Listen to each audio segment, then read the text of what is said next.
My last day in Colombia reporting on the Venezuelan crisis, and an audio-only episode because I am absolutely wiped out.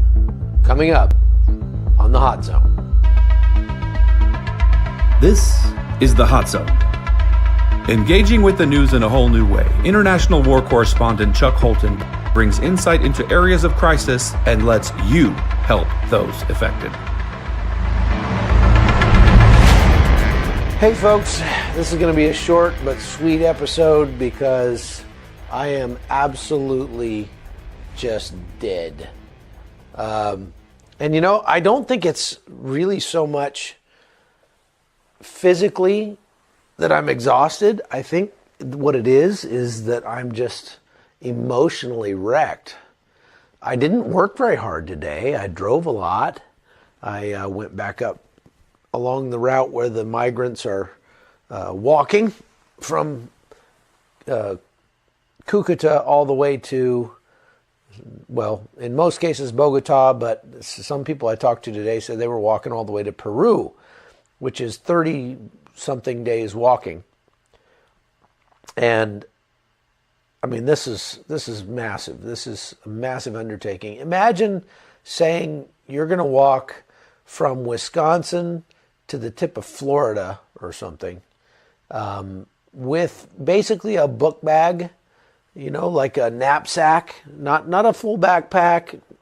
And now imagine that you have to do that in flip-flops and sleep on the ground, and you have no idea where you're going to stay.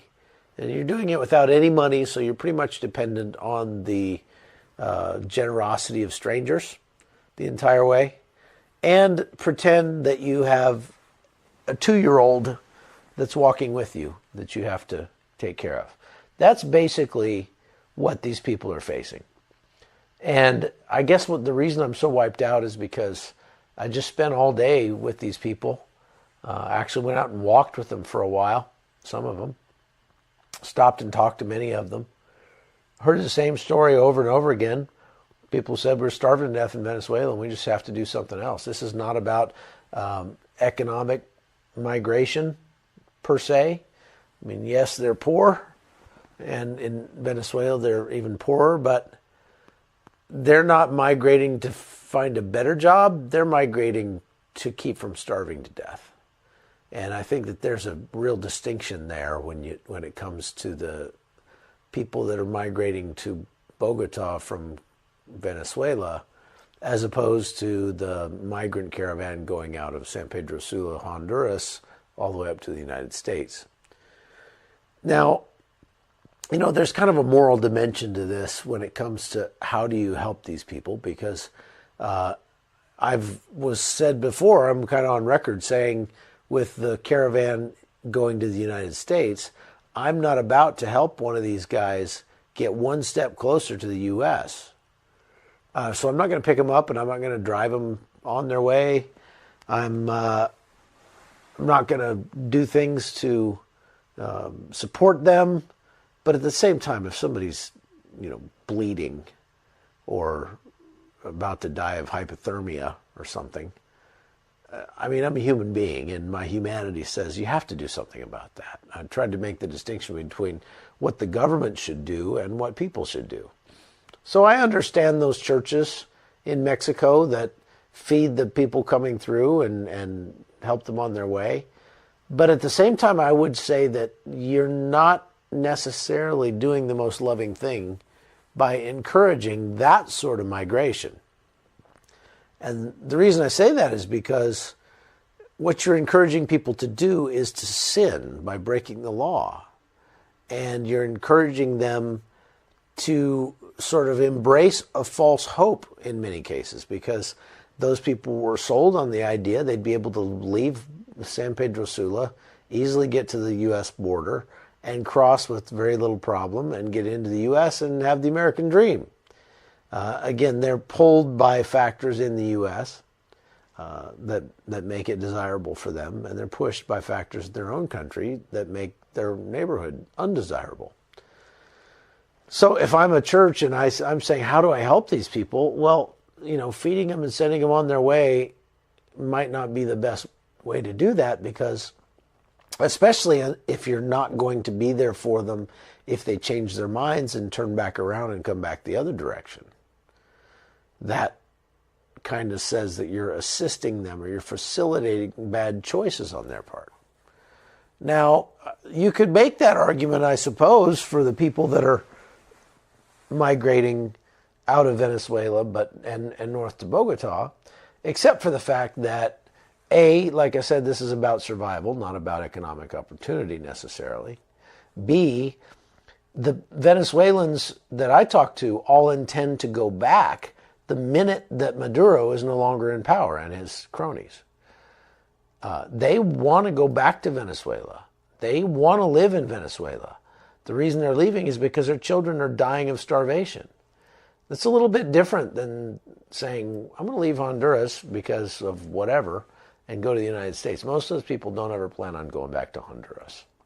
And that kind of brain drain is really bad for a country. It's really unfair to the other people in the country as well, in many ways. And I think you can make a case that assisting people in that case would amount to helping them hurt others. So, because they'd be sucking off the largesse of the United States, and they'd be hurting their families back in Honduras by never coming home, or essentially never coming home, because it takes them 3 years to get an asylum hearing, for Pete's sake. Well, that's not the case here in Colombia. The Colombians have been extremely helpful, assisting the Venezuelans along their way, helping them get where they need to go, not requiring them to have passports and things like that you would normally have to cross international borders, because the Colombians know this is a real serious issue.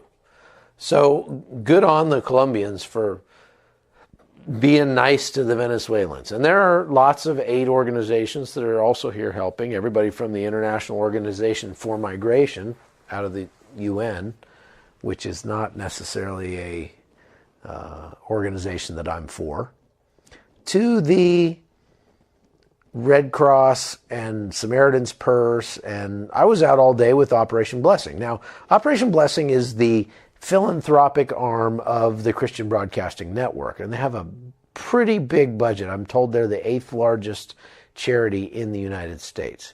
The other thing I like about them, if you look them up on Charity Navigator, you'll see that they have a very, very low overhead, meaning like 99% of the money that people send to them actually gets to the people that are being helped. It's spent on programs. Now, contrast that with the U.S. government. When the government does anything, it has to take in taxes. And then, of course, there's this massive government bureaucracy that administers that money in various ways and shapes and forms. And then that money eventually might get paid out to some kind of program. Well, the overhead that the government sees on its money is somewhere around 40%. So it takes in $1 in taxes, and only 60 cents of that is actually getting any kind of program. Whereas for most reputable charities, their overhead is well under 7%, and in many cases, well under 1%. So, and that includes salaries and office expenses and all those kinds of things. So that's just another reason why charities and churches do a much better job of helping people. And we do it better because that's the way it was supposed to be. We do it better because that's our job. It's sort of commanded by God for us to do this. Now, Cuba figured that out a few years ago when I was there in Havana. I talked to some people at the Christian church who said, we used to really be persecuted here in Cuba. But in many cases now the government actually endorses us, or at least likes us. Much of that came from the fact that as communism ran out of other people's money, whenever there was a disaster or something where people were really hurting and the government's job is to assist them and support them, by the time the government got there, the Christians were already there helping. And then finally the government sort of figured it out, like, hey, these parallel structures are not necessarily such a bad thing. And so they started encouraging the churches, and the church is starting to thrive now in Cuba. They need Bibles. So let's hope that it's that way in Venezuela as well. For his part, Nicolas Maduro is not going anywhere, according to him. And I have had a lot of very, very interesting discussions over the last couple days that I hope to bring you kind of in their entirety. I just wish you all spoke Spanish so I didn't have to dub it. But I interviewed a first sergeant and a sergeant major from the Venezuelan Armed Forces yesterday, and then took them out to dinner. These two NCOs defected from the Venezuelan army on the 23rd of February when all of the aid got burned and everything. And listening to them tell the story of what happened from their side was very instructive, because I think it was USA Today came out and said that it was actually the Colombian troops that burned the aid on the bridge. And these guys said, no, not at all. I was directed to help the people that were filling the Molotov cocktails to burn the trucks. And those people were not Venezuelan military. They were those paramilitary colectivos that were kind of in charge. And that's what they're there for. I mean, colectivos are biker gangs that are loyal to Maduro. And so he gives them military-grade weapons and basically a free hand, and maybe a whole bunch of criminals he took out of the local prison, and says, hey, keep everybody in line. And those guys have the power in Venezuela right now. And these two sergeants told me that 98-point-something% probably of all of the soldiers in the military, of all of the police, of all of the National Guard, those guys all support Juan Guaido. And they want Nicolas Maduro gone. But they're all so afraid. Like if you even, he said some of his friends after he defected over the last couple of weeks, they've sent him messages, text messages saying, and all they said was, are you okay? Is everything all right? And those guys, because of those text messages, were arrested and put in jail immediately. Boy, that is no way to run a country. Not classy at all. So I was talking about how incredibly just wiped out I am. And again, I don't think it's because I'm physically tired, because I just drove all day, but I am just emotionally tired, because I'm just absolutely surrounded by people who are in desperate, desperate need. And I've seen this before, but I've been here longer this trip than I normally stay. And I've been really getting to know those people because of you all on the podcast. I've been going and meeting them, not just filming them for a second and walking off, but actually learning their names and connecting with them on Facebook and Instagram and things like that. And then helping them one by one with money that you all send. And it's been extremely rewarding. It's been extremely fun, and I've heard back from those of you who have donated, and you really like it too. And it was so fun the other night to take those 3 girls from Venezuela and take them to the grocery store and let them buy food for some other needy family and let them go deliver it. And then to see the looks on their faces when they got back in the car, it was just priceless. Those girls were so excited about giving away all that food. They never even remembered how hungry they were, and they didn't even ask me for anything, because they were just so overwhelmed by the joy of giving. And I want to do that some more. I want to help more people understand that, because I'm overwhelmed by it on a daily basis out here. And it's thanks to all of you. You know, I kept meeting more and more, even after I ran out of money. You know, I was helping people. I was stopping and asking people about their story and then giving them a little bit of money to get them on their way, or get them a little food, or help them get a bus ticket or whatever. And I've been taking money out every day from the ATM as people send it. And I've spent it all. I ran out of money. And now I still had half the day, but I didn't have any money left to really give people. So I just kind of drove around and gave people rides and talked to them about their situation.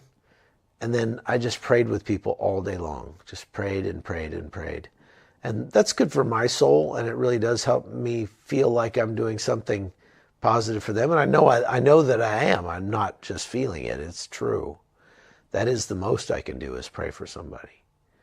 But I have to say, for everyone that I'm able to grab and help, there are 10,000 that I can't get to, and most of them seem to be right here. So as I went back out to the border area today and yesterday both, every time I show up out there now, I've gotten a reputation, and people just sort of come crowding around and, hey, can I talk to you? Hey, can I talk to you? Hey, can I talk to you?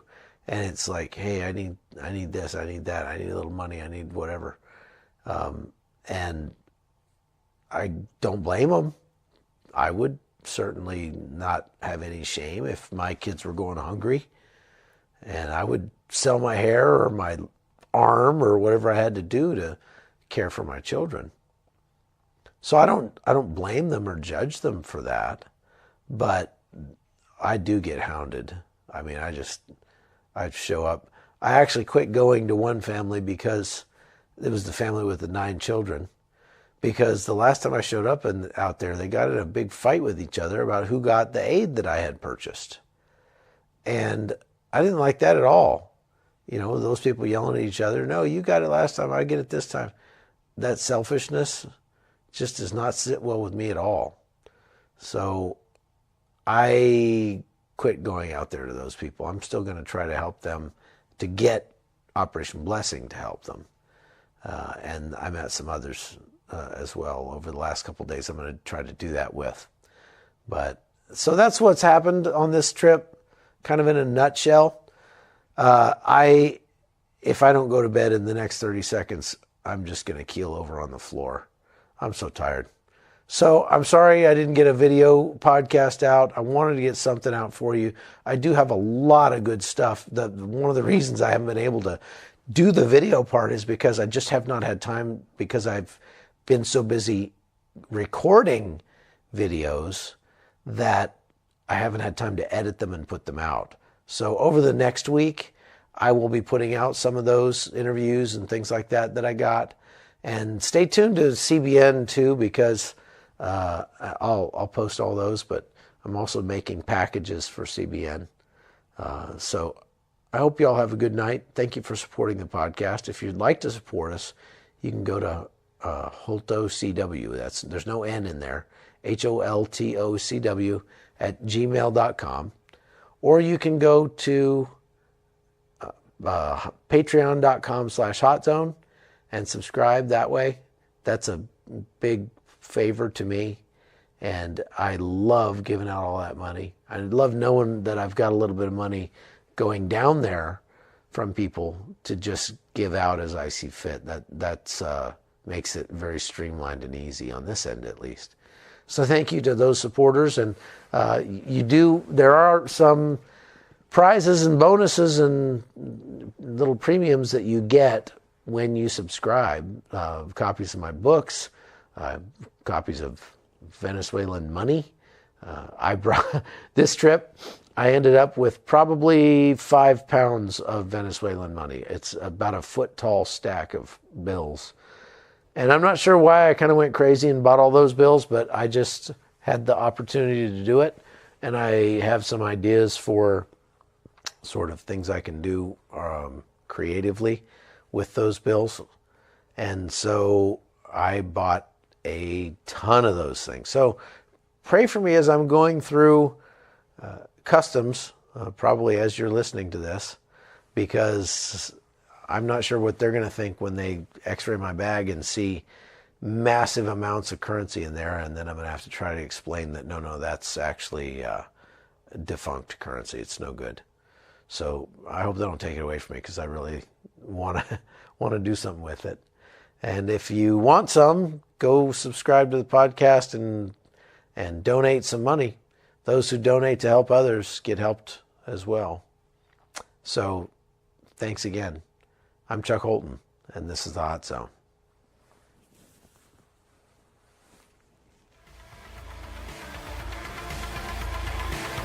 The Hot Zone is produced by Amy Holton and Livefire Media. Copyright 2019.